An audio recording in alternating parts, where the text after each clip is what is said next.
This amphora is known as Dionysus and Heracles feasting in the presence of Athena, and it's by painters known as the Lysippides painter and the Andokides painter. Now, these are often referred to as bilingual painters, and what I mean by that is they tend to paint one side of the vessel in the black figure technique and the other side in the red figure technique.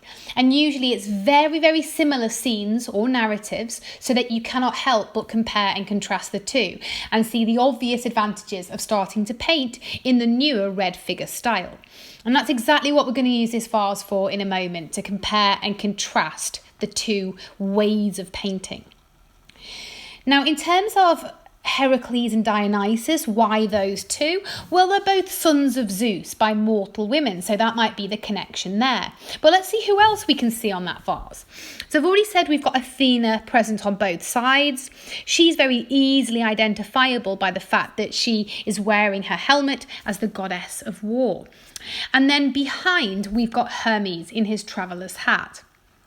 The figure behind Herakles then, a lot smaller, looks like they're filling up a little maybe wine jug from a Dinos. This is going to be a slave. Now, in ancient Greek art, quite often you'll show people who are of less importance or lower down the social ranks as smaller. So that's the reason there. Or perhaps mortal compared to immortals. And I should also point out how we know it's Dionysus and Heracles. Well, Herakles, ever the strong man, has the exaggerated musculature, but also his sword and arrows and bow are hanging above, just to remind us that he is a warrior and hero, whereas Dionysus has his wreath around his head, reminding us of his association with drinking and the symposia.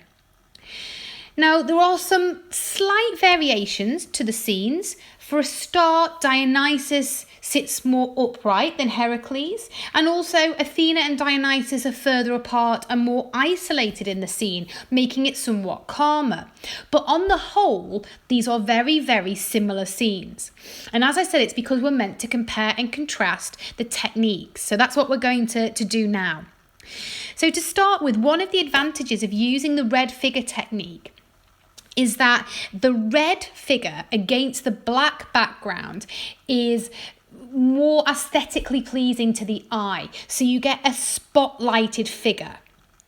You can also add mass or depth to your individuals much more easily. So for example, if we have a look at Dionysus on that lower image, whilst we can see the drapery and the pattern, we can also see the shape of the body underneath. And if you look very carefully, you will see the outline of his leg. And comparing that to Herakles at the top, we only get the impression of legs beneath his drapery. You can also add finer detail with the red figure technique, because any detail is being painted on with a paintbrush as opposed to etched away.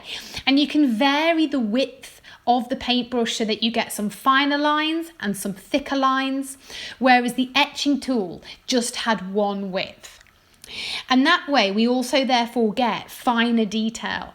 And it's also more obvious to spot the detail when it is spotlighted. So for example, if you have a look at the faces, for example, of Athena and Dionysus, it's easier to pick out the emotion, for example. As we go through and have a look at more examples now of red figure techniques, we will see this and more advantages too, again and again. And by the end, you'll get this real idea of why they switched from one to the other technique.